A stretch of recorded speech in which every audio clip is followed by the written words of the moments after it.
Hey, you there. Thank you for watching, and welcome to Forge Lines Forever. Today I have a 3v3 ladder match here on the most amazing Neuroxis map generator. So let's go ahead and introduce our teams and our players. We'll start with Team 1 on the northeastern side of the map, and then we'll end with Team 2 on the southwestern side of the map, also known as the red team versus the blue team. Starting off with Team 1's Eastern player, we have in Chevy Crimson, it is Murel. Please playing as a UEF for this match. He is a 1264 rated. In the middle here, we have in orange, color orange, it is Murray playing as an Aeon. He is a 1299 rated. And then rounding off Team 1, we have TMoS playing in Blood Angel Red as a UEF. He is a 1400. So for Team 1 side of the map, we have two UEFs flanking an Aeon. So two UEF, 0 Cybrin, 1 Aeon, and then 0 Seraphim. Moving on to Team 2 side, we have in Royal Blue in the west, it is Xeter? Extractor?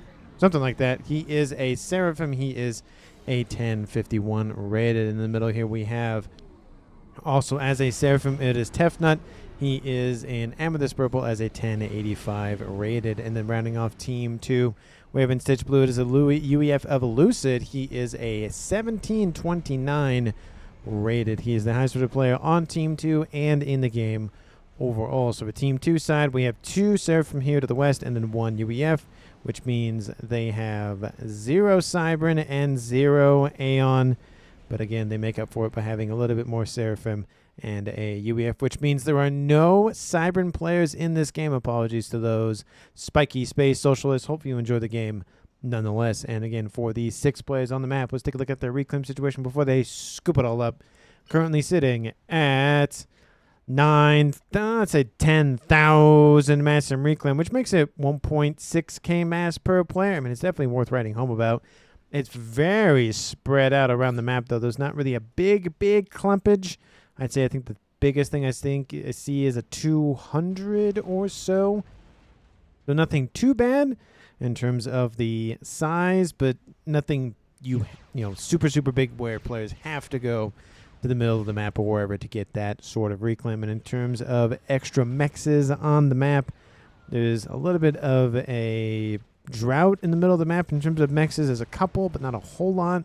Most of the mexes will reside on the northern and southern side, where it's going to be just Team 2 and Team 1. So we'll take a look at Team 2's side of the map. For that, we have a nice twin mex there, tri-mex position there, nice little 5-star mex position there, another twin mex here, and then a couple of mexes splattered about. We can call that a tri-mex position pretty much. A little bit farther out than I would like to see, but pretty darn close.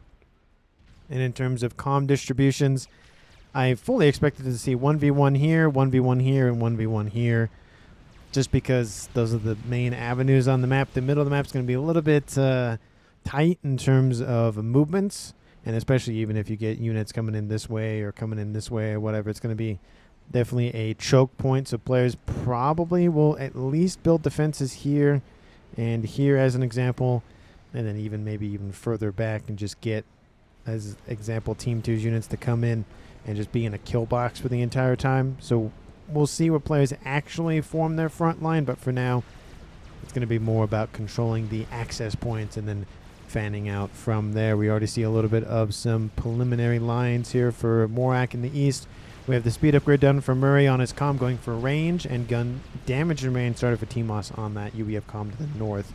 The 2 gun comms so far for Team 1. Actually, Morak has a gun upgrade, so it's 3 guns for Team 1. Team 2, no gun, and no gun. So no guns for Team 2, which will give Team 1 a little bit more advantage towards the midpoint of the game, unless Team 2 goes for something quick, which it looks like TAC missile going to be built on Tefnut's comm. It's going to give him a little bit more range on dealing with the economic advantages of Team 1, at least in terms of their positioning. We do see, again, that is the range of the TAC missile, so he can hit main bases. Again, this isn't a very small map. A very big map. I'd probably say it's about maybe a 13 by 13, probably more like maybe an 11 or maybe 12 by 12. It's a very small map, with fighting with these 6 players. And we do see combi come action going to happen between Tefnut. Missile is canceled because if he doesn't, he's going to get overrun by Murray's forces. We have Team 1, Thams and Zooey in the mist just to help with the evacuation of that commander. Eastern side a little bit more sparse on units for Morak, but again, supplementing that with his comm. Transport is able to get behind enemy lines for Team 1, but it has been spotted, so they're going to move in and intercept that here shortly. We have Xeter or Meter, something, I don't know how you want to call that name.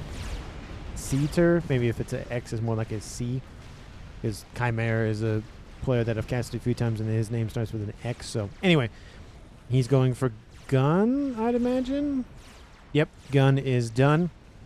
Middle of the map here, we have Tefnut still trying to beat back the forces of Murray. They're still pushing in. These facilities will probably be destroyed, and then Murray will probably fall back. Tefnut, again, does not have gun online. T2 is done for him. He's probably going to get those Ilshis. Lots of Team 1 facilities for some bombers for Eastern player of Lucied. Looks like he's just trying to push and prod against Team 1's Eastern front of Morak. And things are kind of starting to die down, at least in the middle. We do see a little bit more forward momentum for Team 2's Western player of Meter. Maybe, again, it's either Meter, Xeter, or Exter. One of the 3.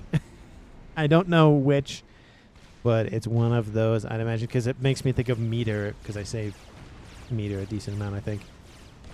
And with the gun upgrade, it's going to be gun versus T2, so hit point count will favor Team 1, and that would be an even amount to actually... no, it wouldn't be. You have to have more than 2,500. It actually would be a murder-suicide if each comm traded below is exactly in that scenario. But we'll see if they end up doing that or not. Bombers are coming on over the mountain to, I would assume, attack Murray's comm. It's going to hit him decently hard. Those Scorchers are going to drop some nice little fire on top of him. They actually hit some of the wrecks, but actually Murray gets out not super burned, to be honest. The comm stopped right before the landing of said Scorcher bombs. But again, now we have some forces from Lucied to the west. That's a very bad arrow. There we go. And now Murray's going to be surrounded by forces in the air and on the ground. We have some interceptors trying to help out, but good luck with that. Murray's comm is already dead and gone at this point. Tefnut coming in to really get the pain going down. And there he goes. Most of the bombers were wiped out in the explosion. Tefnut actually gets the credit for that kill. Again, heavily assisted by Lucied. But it was going to be a kill none just either way, to be honest, because regardless of, you know, Team 2's Eastern player or middle player getting it, he was not getting it out of there because those forces were blocking his path. So now first blood goes to Team 2. It's now a 3v2 in Team 2's favor in terms of APM. Again, theoretically, because everybody is different with APM, different times of the day, that sort of thing. TMoS is taking some damage. Same thing as Exter. There to the west. In the east, we have Morak. Not really anything there for him. And now with Tefnut starting to push in the middle, a little bit of APM lacking here. We'll probably maybe let Team 2 push in, but I don't know how much. He doesn't have gun, doesn't have nano, doesn't have regen or online. He's definitely a more vulnerable commander than his compatriot of Xeter to the west. Or I keep saying Xeter. Exter to the west. T2 air is online for Team 2. Do we have any air for Team 1? Nope, nope, and nope. So it's only T2 land for Team 1. And we do see a nice little more front facility here for TMoS going for T3 as we speak. And we do see the charge of the Ilshis. It's going to help a little bit. There are some Obsidians taking a decent amount of that damage because they are, again, heavy tanks, or tanky tanks as I call them. And Tefnut is going to be forced to fall back. And we have some forces maybe going to try to isolate him. I highly doubt it. There's some Ilshis here to protect his escape route. And honestly, Team 2 on the Eastern Front can kind of just play it a little bit more, not necessarily defensively, but a little bit slower in the sense that he doesn't have to push. We do see T3 land is online for Morak with the additional amount of mass from his fallen teammate of Murray. It does allow him to get that upgrade online sooner. I wouldn't be surprised if Lucied focuses a little bit more on eco.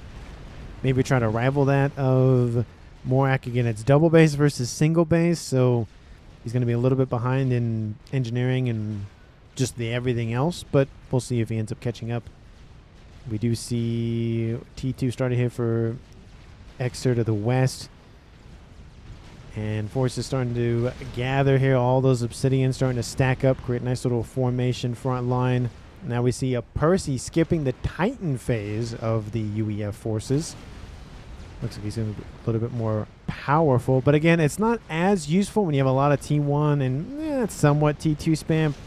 I feel like just wiping out a couple of Ilshis really quickly with 2 or 3 shots is kind of nice from the Percy's point of view, just to eliminate them easily. Attack missile restarted for Tefnut. And it's progressing decently. Again, he's in the middle of the map again. I understand building it here because he wants to just probably launch it immediately, but you could always build it, back here and then just walk forward again. So I don't know. I feel it's a little bit too risky, but who knows? It might pull off. Who knows? TMoS looks like he's fallen back somewhere. I don't know exactly where he's going. He's walking somewhere. Maybe he'll go here, maybe. Or maybe he'll just focus on air. T2 air is done for him. He might go for T3 air. Maybe Team 2 T3 air possibility is online. Going for more and more and more P-gens just to scale that eco even more. And the air grid as well. No upgrades for his comm. T3 land is done for Tefnut. T3 land is coming online. He's at 25% in climbing.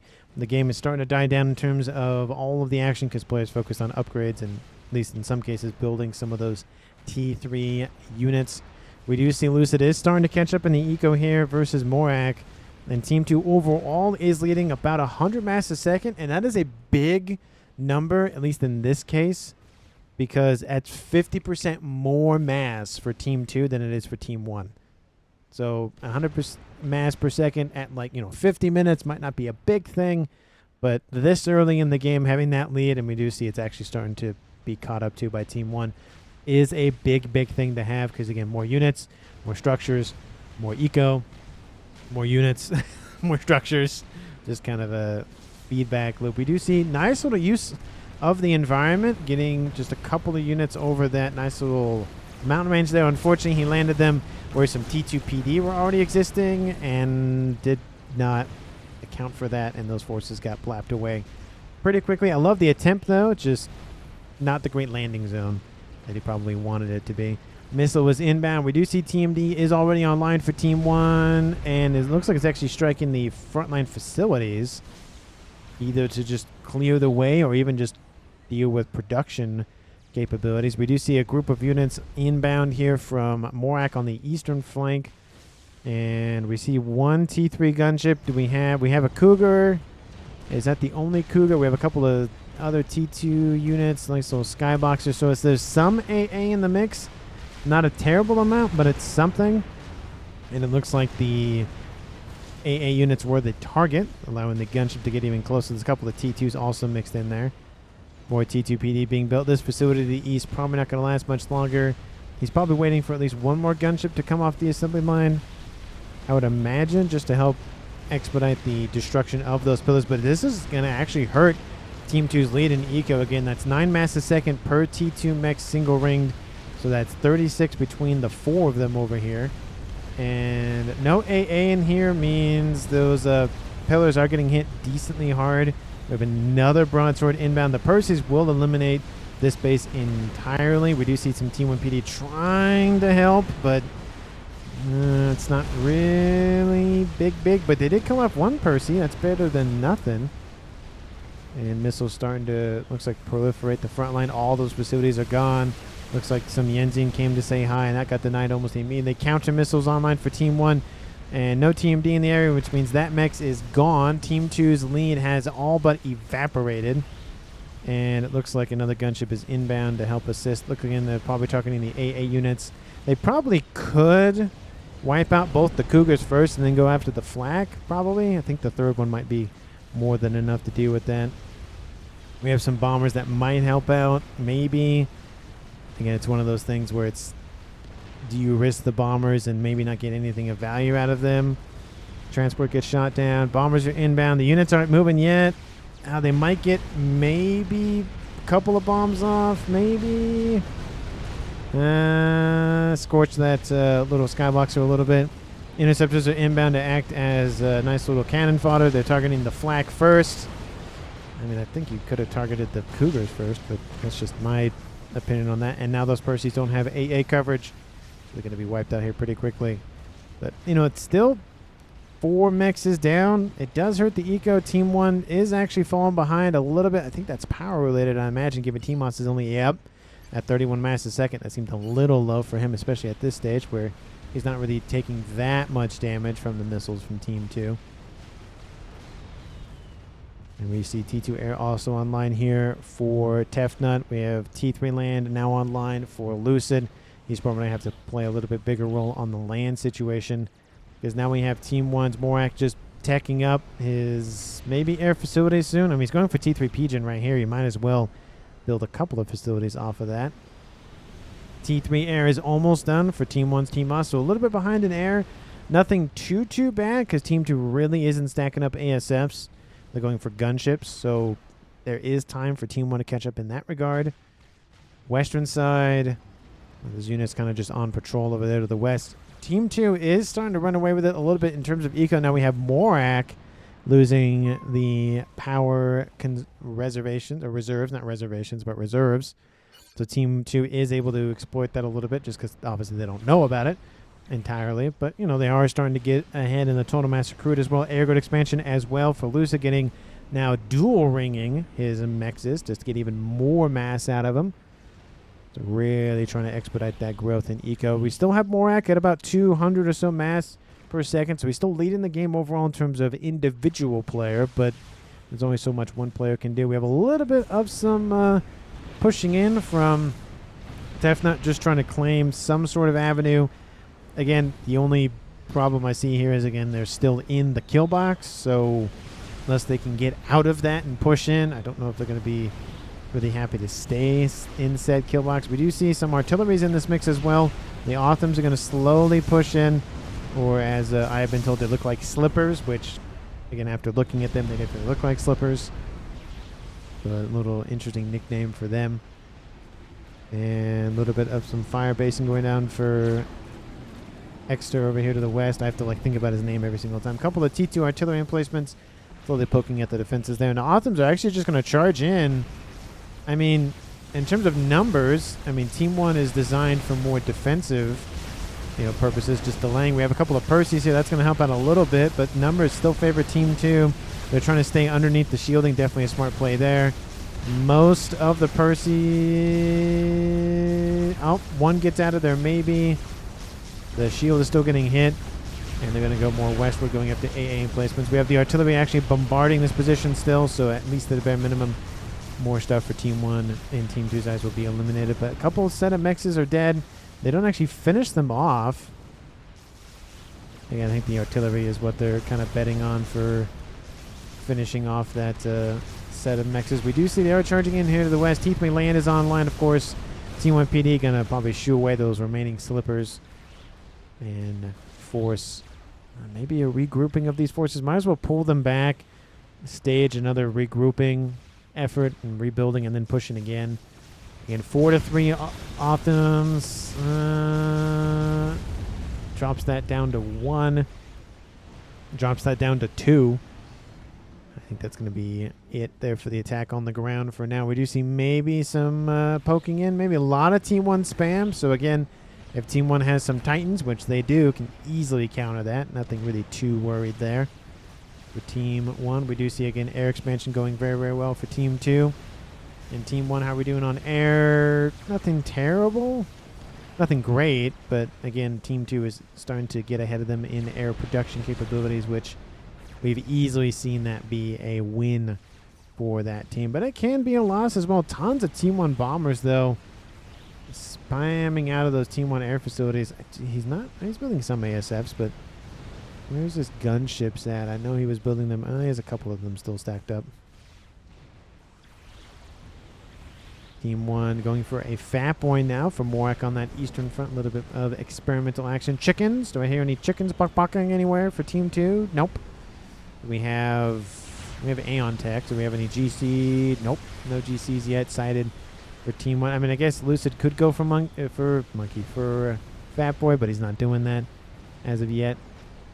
Air staging facilities just for refueling, rearming, and repairing those Air Forces. And those Perseus, again, starting to out-damage severely Team 2. Again, that's why I love the Perseus. They're designed for large groups of T3, and some T2, depending on the T2 unit, and of course T4 units. We do see a column of Perseus unassisted by AA or shielding. Easy pickings for Team 1. It will slowly erode the hit points, but again, given enough time, you can slowly erode almost anything. Almost anything. With given enough time and enough units, you can slowly erode anything in this game.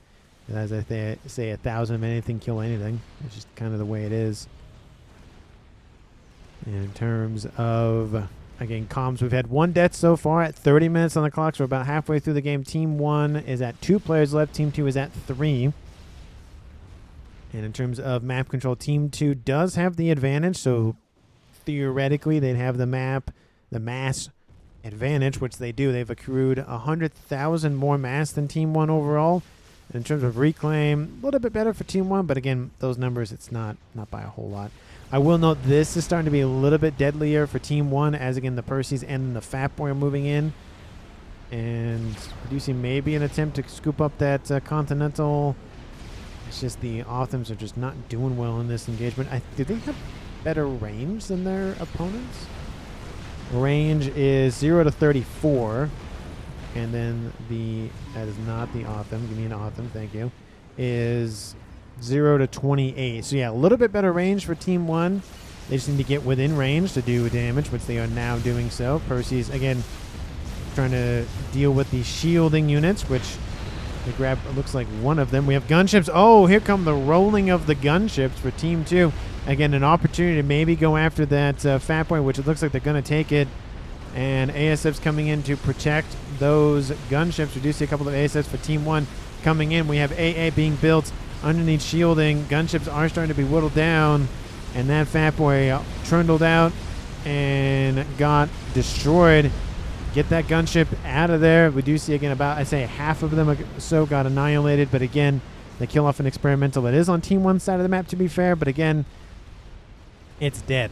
That's the main thing. And it does allow a little bit of some poking for Team 2 now on this eastern front. Being, again, driven by the same player. He's doing a little bit more land and air gaming. We do see some gunships are inbound. There's not that much AA coverage. We could see a little bit of a run-by with gunships. We do see that, again, actually, there's a little bit more AA than I thought. There's about 11 of them. And, again, the T3 AA is designed for single target damage. It's not really designed for groupings of targets like the flak is. We do see bombarding of the AA emplacements for Team 2. Grabs, it's about a third of them or so in that line. Some of them are damaged, but all the bombers do not make it home to their families. Now the western front situation, again, it's lots and lots of Perseus. I do see a lot of Titans as well behind them. Not as many forces here on that western front. The chicken is almost done, but again, T3 Perseus are designed for killing off T4 units. And I do like that there's just a random Continental that flew all the way around. Whatever the heck's going on with that. I don't know. It dropped off an Autumn. Ooh, but TMoS says nope. Kills that off real quick. That could have been a little bit devastating for Team 1, but not too bad. Chicken does finish. And Xeter is trying to get out of their transport. You got to be careful in case some AA's in the area. The transport can be targeted by ground units. He gets on it. And 66 hit points. Oh, it's getting shot at by a Cougar. And he gets shot down by said Cougar. And he might have been fine. Maybe if he stayed on land, I don't know. It would have been pretty tight, but he is defeated, and it is now an even game 2v2 at 34 minutes. Again, 66 hit points remained. He almost got out of there, but that Cougar said no and shot him out of the sky. It's better than just sending one ASF after it, like we've seen in a game recently. Strap bombers being stacked here for Team 2. Again, Team 1 is kind of, at least on the eastern front, is kind of delved into AA a little bit more. Is that missiles inbound? Looks like some facilities were targeted and does hit the shielding, so that allows for more of those mexes to be hit. Looks like TMD is being built now and grabs both of those missiles and says, nah, not my house. So nothing really of consequence was destroyed here.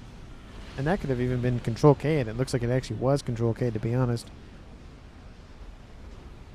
I'm wondering if maybe go at it from a different angle, come at it this way maybe. We have gunships continuously built here for Team 2. About a squadron of them or so.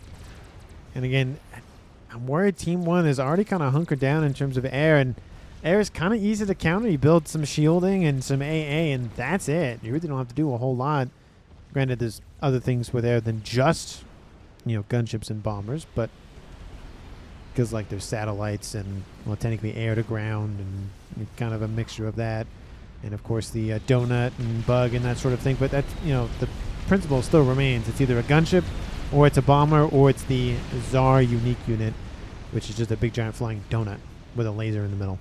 So not the same, but kind of the same. Lots of gunships. He has a nuke though. That is interesting because Team 1 does have an SMD over here. And it is barely built.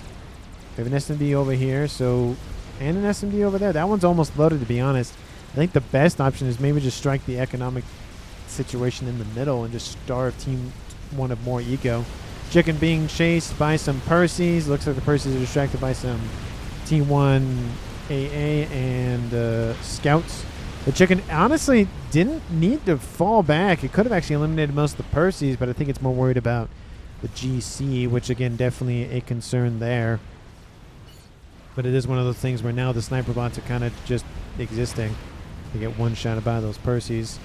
ASFs getting chewed up by Team 1's AA and their own ASFs. Looks like transport going to try to maybe do that. Nope, not going to do the same thing. Looks like dropping off for some eco, and we do see nice little facility going to be built. It's going to upgrade the T3. I guess that's a backup just in case. Is that going to be a regular? I think that's going to be a regular facility, I think. Not a headquarters.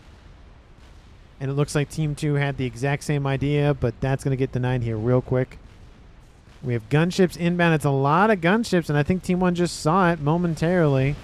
Are they inbound for the AA? Nah. They got to, again, fly over them enough because, as a reminder, now if you have enough gunships, you can't actually target the same thing. You have to kind of have a wide range of things to target. I don't know if it's going to be worth the gunship loss. It's only one GC. You could have let that come closer to your front line, but it did get eliminated fairly quickly, I might add. That would actually be a nice grab, killing off that SMD, especially because he has a nuke being loaded as we speak. ASFs are inbound to help try to kill off those gunships. And they're targeting all of the AA. The SMD, again, would be a great grab. It actually would cement that destruction of that base. They still haven't targeted it yet. Again, such a missed opportunity if they don't go for it. They're going for the PGen. Oh, now the shield's back online. Some of the gunships are actually underneath the shielding. Oh, and they do grab the SMD with the destruction of the PGen. But still, again, could have easily blown it up with the nuke. And he is loading it somewhat fast, but looks like he's going to target the eastern front. The SMDs, there is not one in the middle, so that was the only one within range. It's not going to be loaded maybe. It does have flight time to calculate as well, so maybe it's just going to passively load and then fire. That'd be unfortunate for Team 2 to have the first nuke not land just because it was shot down. And I hear strats somewhere. Looks like Team 2 is firing off a strat over here to the west. So Team 2's Tefnut also has T3 air online. And I just don't think Team 2 has a... Okay, well, that's an idea. But again, Team 1 has been just primed by Team 2 to focus on AA. And you can see all of these, Cougars and Redeemers running around. You have, again, all the ASFs. You have all the AA emplacements. You have some over here, of course. And then the remainder that's going to be built over here, and that's still remaining. All of those. So I just don't see why they don't switch it up and maybe go on land. Because we have a Fat Boy and a GC. Team 2 could easily go this way and pull forces away from the middle, and then maybe do kind of a two-pronged attack that way. And then once you collapse this western to mid side, that eastern side's probably not going to last much longer.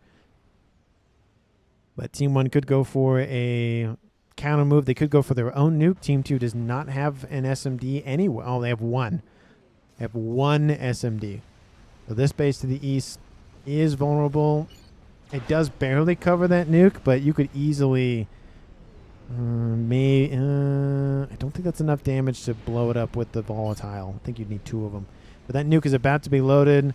That SMD is already loaded, so yeah, that's going to be unfortunate for Team 2. It will deplete the SMD defense, SMD silo, but I don't know. I just don't think I feel like that's such unfortunate. You could have had the SMD here. Yeah, it was really new built. This one's actually new as well. So you would have guaranteed this. And looks like even TMoS is like he's going to target this, and that doesn't actually happen. So it'll give more time to prep defenses for all the other locations for Team 1 and get more SMDs loaded in that one, or SMD missiles in that one. And there's the shot. And denied. We do see Team 1 circles it. Do they know? Oh, they know exactly. They have an eye on it. That is very, very expensive. I understand wanting to build the big toys. I get that. I like seeing the Mayvors and the YOLOs and the Scathis, even though I don't like them that much, and the Paragons and stuff. But in a ladder game like this, I don't know. The map isn't set up for just easily locking down, because again, if Team 1's examples goes this way, you have a big open area to lock down, and they can easily just run over that position if you're not prepared for it. You know, if they went down the middle, that's a different story, because you can easily lock it down and even kind of do layering. You can't really do layering, this far, because there's just so much ground to cover. Western side's a little bit better, but still, it's that eastern side's going to be very much a kind of a weakness in terms of land for just defensive coverage. We have now 2 GCs and 2 fatties. Teleporter started from Morak. That's interesting. He's not a Cybran, so maybe he just wants to get a Cybran on. If he's going to go for Billy Nuke, that'd be interesting, but we'll see. Team 1 bombers over the top, copying what Team 2 did a long time ago. I guess Team 1 was doing it a long time ago anyway. But just baking those Perseus in a holy fire. We have the Fat Boy actually shooting at the mountain. Can't actually hit the Perseus because they're behind it, but the Perseus can't even proceed northward. So it's kind of just, they're in this little cave. That's not really a cave. And they're kind of just stuck. So I don't think that's the best idea. Might as well pull them back. Try to get them out of there. A little bit of air fight ensues. Not all the ASFs are here for Team 2. And he pays for it. We have 2 groups of ASFs for Team 1. Both of them went into there. Both of them in land. TMoS finishes a satellite by the looks of it. And, well, that'll be fun for Team 2 to deal with that. We have 2 chickens inbound. The GCs are probably going to move. Or at least one of them is going to move. You'd imagine, while those chickens continue to engage. There's a lot of Perseus. There's a couple charges of Perseus over here at a bare minimum. 3 of them, in fact. 3 charges of Perseus. There's a lot of firepower. And again, the chicken just needs to get within range, and the Ironstone might take care of some of them. They need to use their range advantage and just slowly nip away at Team 1. If they charge in, they're going to get destroyed. They just have to be careful with it. Tons of Autumn, sniper bots. Are there any shielding units? Not really. Satellite over the top. The Mavor is already at 12.5% done. I just feel like if you went for T3 artillery, again, he'd finish it a lot sooner. He'd get more firepower out of it sooner. And then maybe go for T4 if you really wanted to do that. I mean, it is a big, bold play to do that. You're going to bet everything on it. If that thing gets destroyed, that might just be game for Team 2, because he needs to focus a lot of his eco on that. Team 2 has been winning eco for a while. You can see, again, Total Master Recruit still at about 160,000 in favor for Team 2. And now we have 2 GCs. Yep, they did go this way. 2 fatties are now pushing down the middle. Awasa Bomber online, going right for those nice, juicy-looking ice cream sandwiches. And ASFs are nearby for both teams, ready to counter. And the first payload has been dropped. Interceptors moving in just to act as cannon fodder. And the ASFs for Team 2 do not necessarily engage immediately. A little bit of a missed opportunity, but that's just all about timing at that point.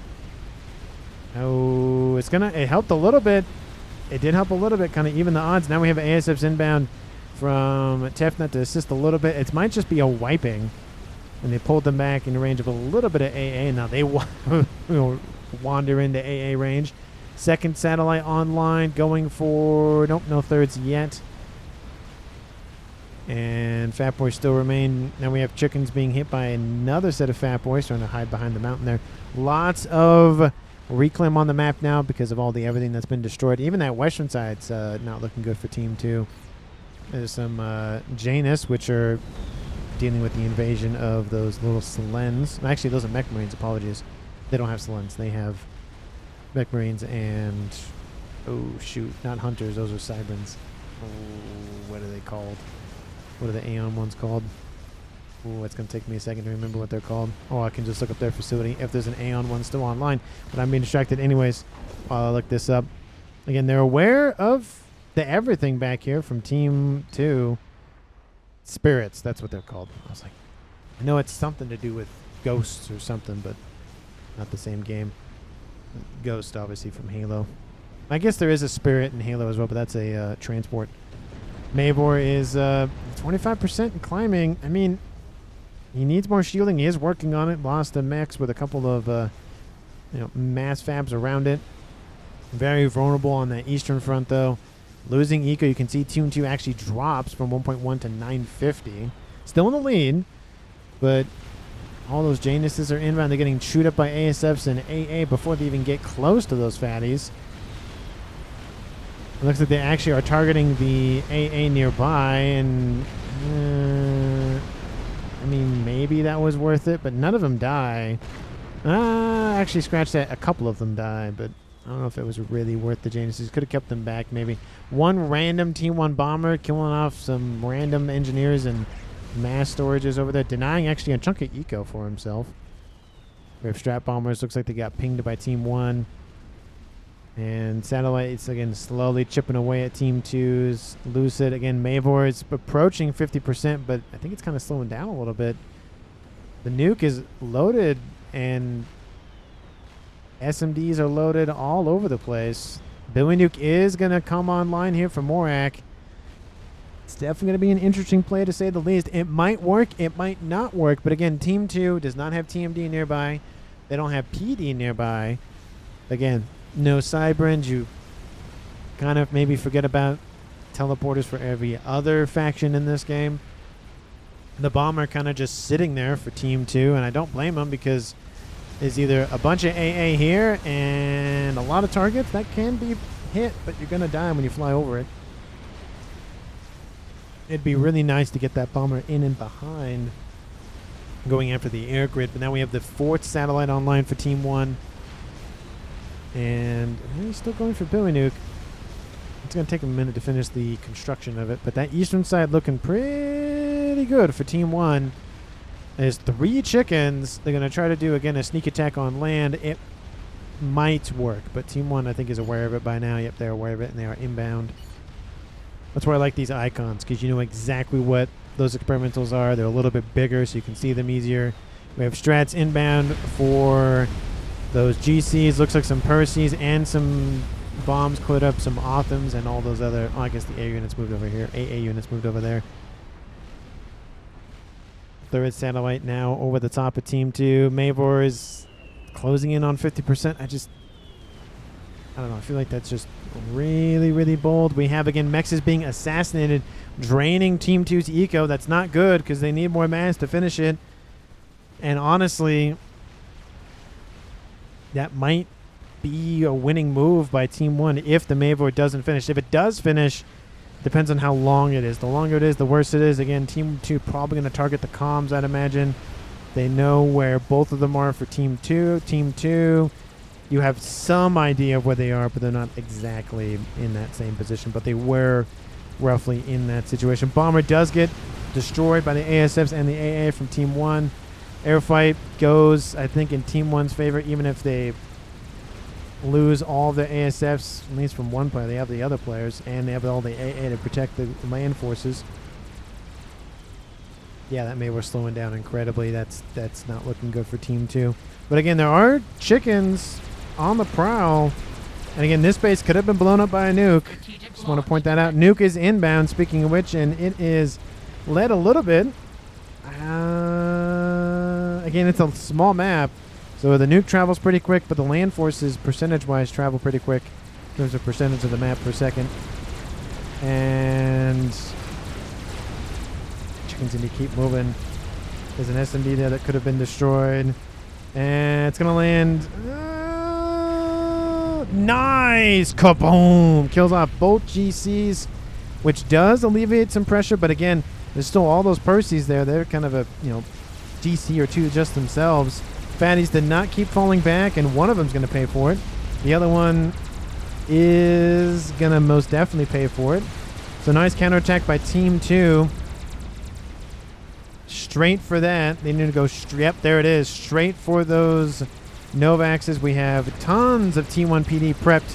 Where's the comm? Because I know he has teleporter. He's building the Billy Nuke as we speak, it looks like, and then he's going to probably teleport somewhere.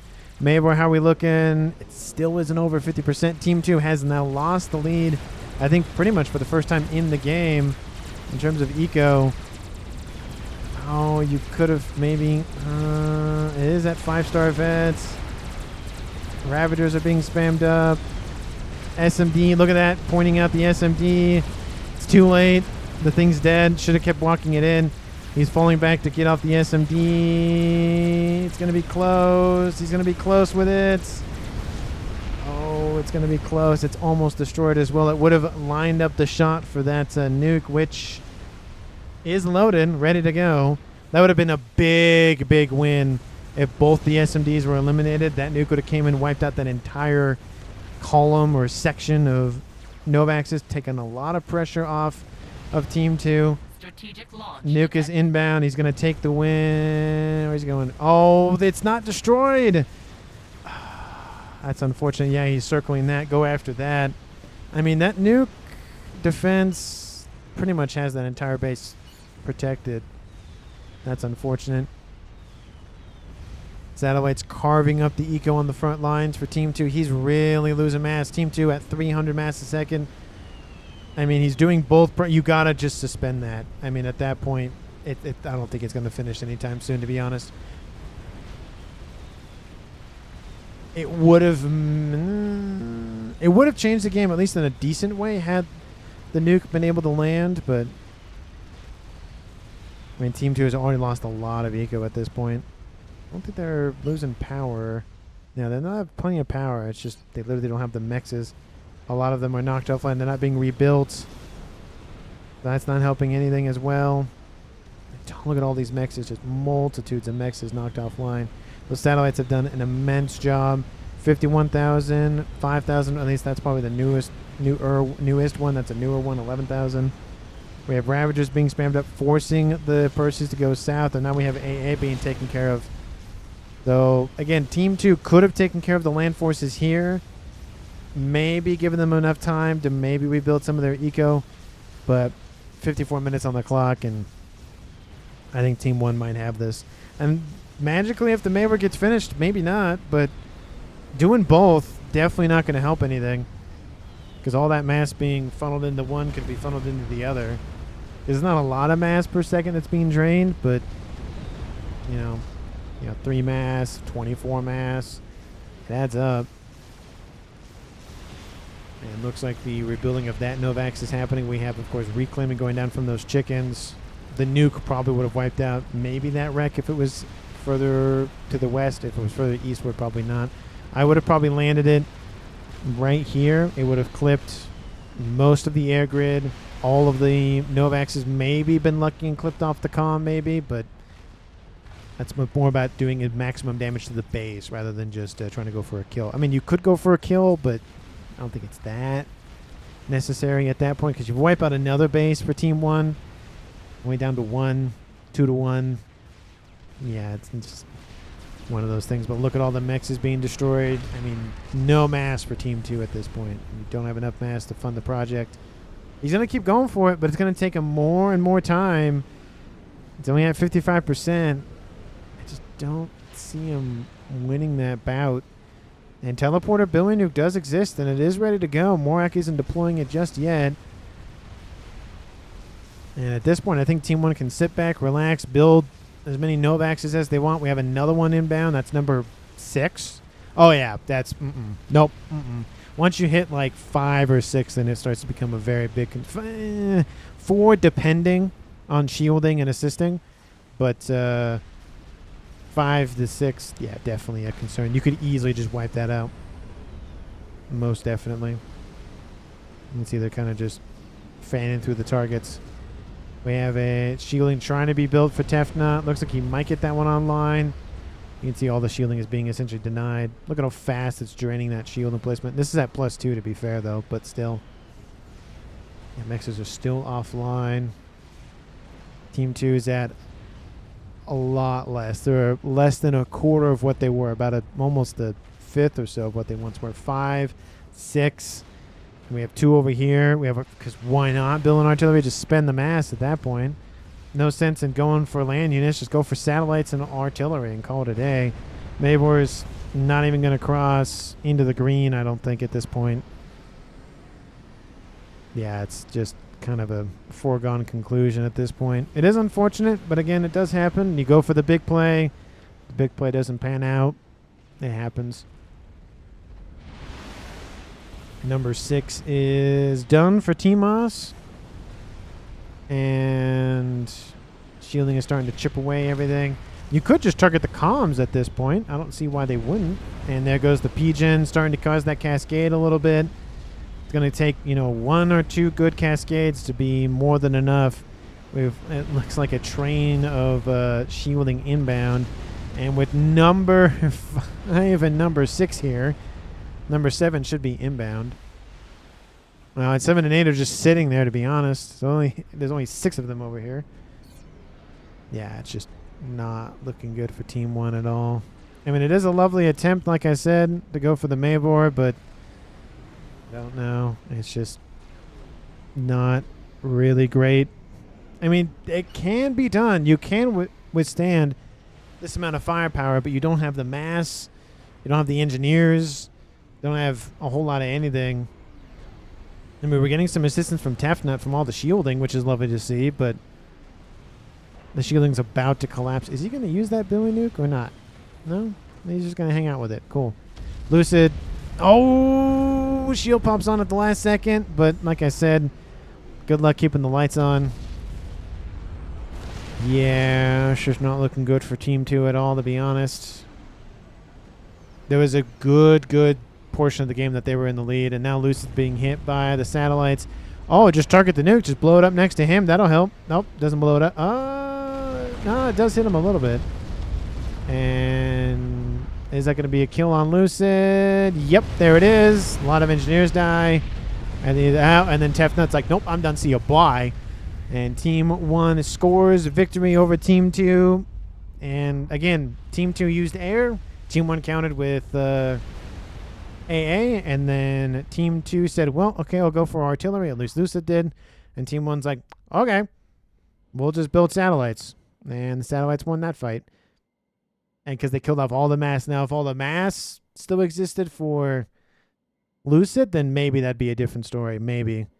But again, multiple mechs is limited. And that's where it's good not to get tunnel vision with the satellites and just focusing just on that Mavor. Because again, you starve the mass, they can't build the Mavor anymore. So there's that. But again, thank you so much for watching. I really do appreciate it. If you haven't, because I don't know why you wouldn't at this point, hit the like button and subscribe.